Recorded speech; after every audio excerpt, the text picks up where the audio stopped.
আচ্ছা, একবার আমরা কি চিন্তা করতে পারি না, মরার আগে মরার একটা ভান অন্তরের মধ্যে আনতে কি পারি না? বলেন না, পারি কি পারি না? মরার আগে মরার ভানটা কিভাবে? আপনি একটু শুয়ে শুয়ে চিন্তা করেন, আমি মরে গেলাম, আমি কি হয়ে গেলাম? মরে গেলাম। মরে যাওয়ার পরে কি কি হয় সেগুলো একটু কল্পনা করেন। আপনি কল্পনা করেন, আমার মৃত্যু হয়ে গেল, আমার সকল দিকে চতুর্দিকে চিল্লাচিল্লি করা হচ্ছে, অমুকে মারা গেছে, মসজিদের মাইকের মধ্যে এলান হচ্ছে অমুকের ছেলে অমুক মারা গেছে। তো আপনি মারা যাবেন, আমি মারা যাব। যদি চিন্তা করি যে আমি মারা গেলাম, মসজিদের মধ্যে এলান হচ্ছে, এলান হওয়ার পরে আমাকে দেখার জন্য মানুষ আসতেছে, আমি আসলাম, আমার আসি সবাই আমাকে দেখলো, দেখার পরে আমাকে কি করবে? আমাকে আমার যেই বিছানায় ঘুমাই বিছানার খাটিয়া থেকে নামিয়ে ফেলবে, ঠিক না? যদি সহজ মৃত্যু হয়, ঘরের মধ্যে অনেকের তো তৌফিক থাকে না, এই অনেকের তো এই কপাল ভাগ্য থাকে না, বিভিন্ন জায়গায় মরে যায়। তো যেটা আমরা ঘরের মধ্যে সুন্দর মতো সবার উপস্থিতিতে যে জীবন যায়, ওটাকে নিয়ে একটু কল্পনা করি। তা আপনি চিন্তা করেন, আপনাকে আপনার যেই খাটিয়াটা আপনি সুন্দর করে সাজালেন, জাজিম এনে বিছাইলেন, যেখানের মধ্যে বিদেশি কম্বল দিয়ে আপনি ঘুমান, ওই জাজিমের কম্বল সরিয়ে আপনাকে যখন নিচে শুইয়ে দেওয়া হলো, আর কি জাজিমের উপরে কখনো তুলবে? তো একটা চিন্তা করেন না যে আমাকে আর জাজিমে আমার এই সুন্দর বিছানার মধ্যে তুলবে না। তো এরপরে কি হবে? এরপরে আমাকে আমার ঘর থেকে বাহির করে নিয়ে যাওয়া হবে, কয়েকজন আসবে আমাকে খাটিয়ায় করে তুলে নিয়ে আমাকে গোসল দিয়ে দেবে। কি দিয়ে দেবে? গোসল দিয়ে দেবে। গোসল দেওয়ার পরে এরপরে আমাকে সাজুগুজু করানো হবে। সাজুগুজু করানোর পরে কাফন পরিয়ে আমাকে খাটিয়ায় তোলে কয়েকজন মিলে আমার কবরের মধ্যে আমার জন্য নির্দিষ্ট একটা গর্ত করে ওই গর্তের ভিতরে আমাকে ঢুকিয়ে দেওয়া হবে, ঠিক না? হবে কি হবে না? এটা হবে কি হবে না? তো আমাকে আপনাকে যখন ওই গর্তের মধ্যে ঢুকিয়ে দিয়ে মাটি চাপা দেওয়া হবে, ভিতরে কি আলো নাকি অন্ধকার? আলো নাকি অন্ধকার?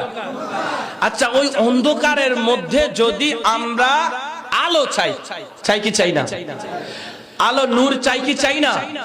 যদি ওই অন্ধকার ঘরে আমরা আলো চাই, এই আলো পাওয়ার জন্য আমাদেরকে কিছু করার দরকার আছে না?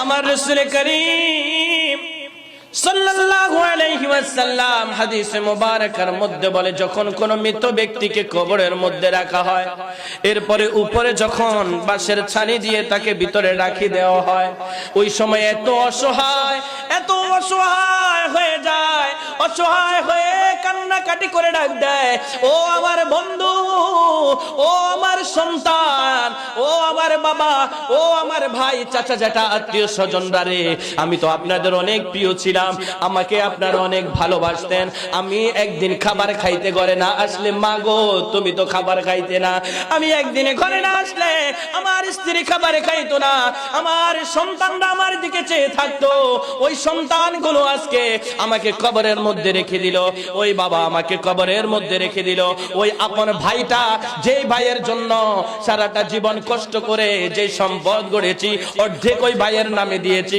ওই ভাইটা পর্যন্ত কবরের পার থেকে চলে যাচ্ছে, আমি যার জন্য সারা জীবন অর্জন করেছি, সন্তানের জন্য কত কষ্ট করে আমি সম্পদ উপার্জন করেছি, এই সম্পদগুলোকে আমার যাদের কাছে দিয়ে এসেছি, যাদের জন্য রেখে এসেছি, ওই সন্তানগুলো কবরের পাশে কিছুক্ষণ দাঁড়িয়ে থেকে কান্না করতে করতে চলে যাবে। সবাই যখন চলে যাবে, যাওয়ার পরে ওই অন্ধকার কবরের মধ্যে আমাকে আপনাকে যখন রেখে দেওয়া হবে রে, ওই সময় আমার নবী বলে, এত অসহায়, এত অসহায়, এত অসহায় আমার উম্মতের জন্য, ওই সময়টা উম্মত ছটপট করতে থাকে, যেই উম্মত গুলো দুনিয়ার মধ্যে অন্যায় কাজ করে কবরের মধ্যে আসে রে, তাদের ব্যাপারে আমি নবী জানিয়ে দিচ্ছি, এটা অনেক ভয়ঙ্কর তাদের কবর হয়ে যাবে। ওই সবাই চলে যাওয়ার পরে ওই কবরটা অন্ধকার থেকে অন্ধকারে নিমজ্জিত হয়ে ওই কবরের মধ্যে সাপ বিচ্ছু এবং ভয়ঙ্কর কিছু চলে আসবে। কবর দুই পাশ থেকে এমন জোরে চাপ দিবে রে, এক পাশের হাড় আরেক পাশে চলে যাবে, একদিকের গোশত সব কিছু মিশে মাটির সাথে একাকার হয়ে যাবে। ওই ভয়ঙ্কর অবস্থা যখন উম্মতের সামনে চলে আসে রে, ওই উম্মতকে জানিয়ে দেই দুনিয়ার মধ্যে থাকতে ওই অন্ধকার কবর যেন আলো হয়, সেটা করে আসিও। বলি আল্লাহু আকবার, আর জোরে বলি আল্লাহু আকবার। একটু দুরূদ শরীফ পড়ি, আল্লাহুম্মা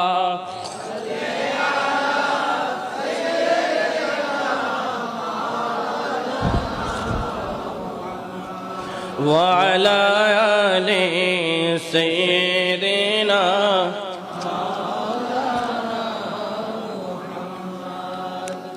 কোথায় আছেন নূর নবী উম্মতদেরকে রাখিয়া,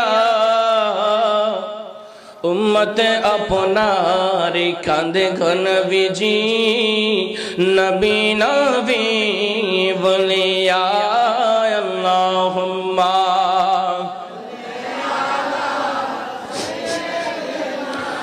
মাওলানা মুহাম্মদ ওয়া আলা আলিহি।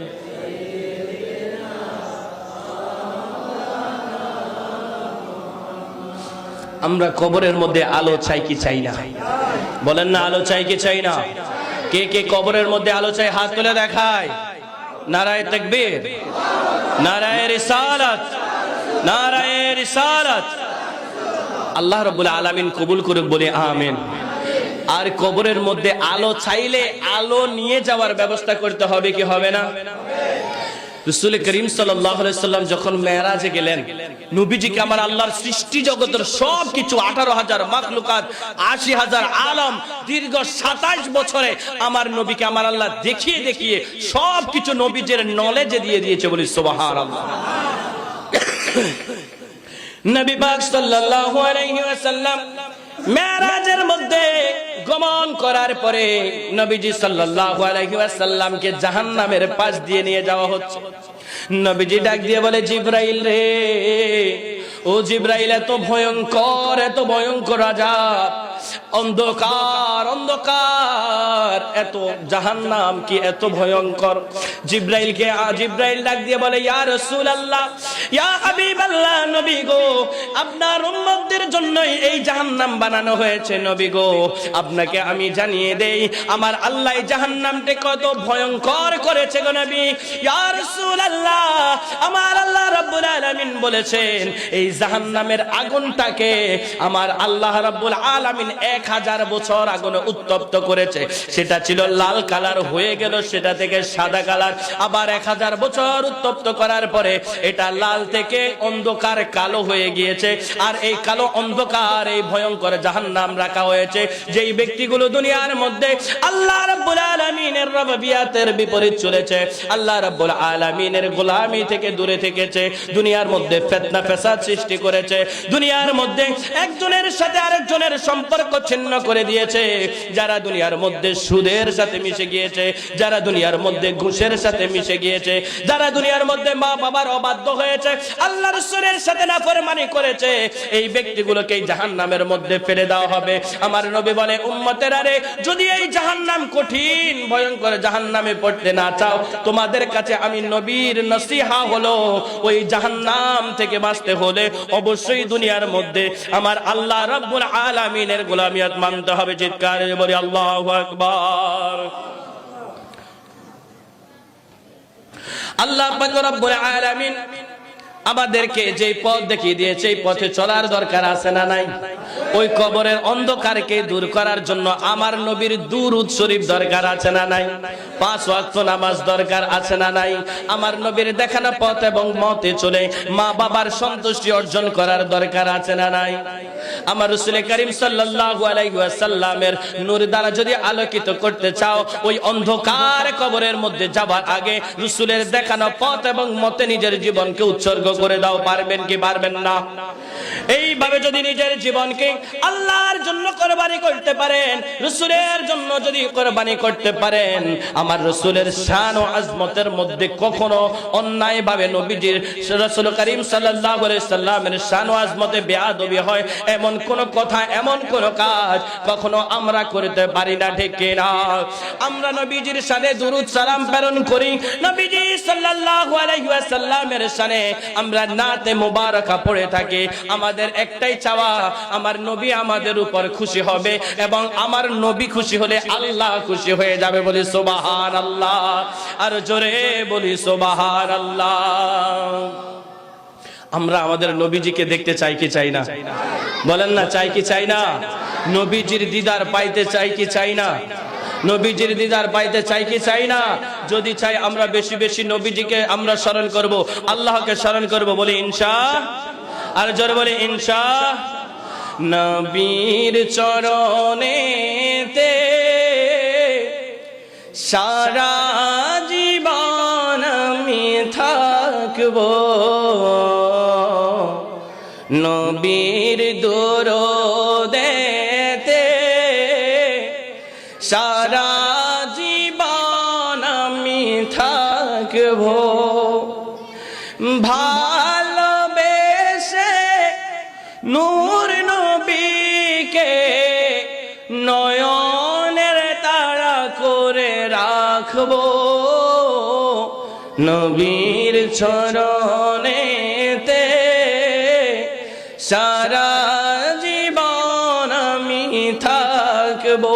আল্লাহ রাব্বুল আলামিন কবুল করে, বলে আমিন, আর জোরে বলে আমিন।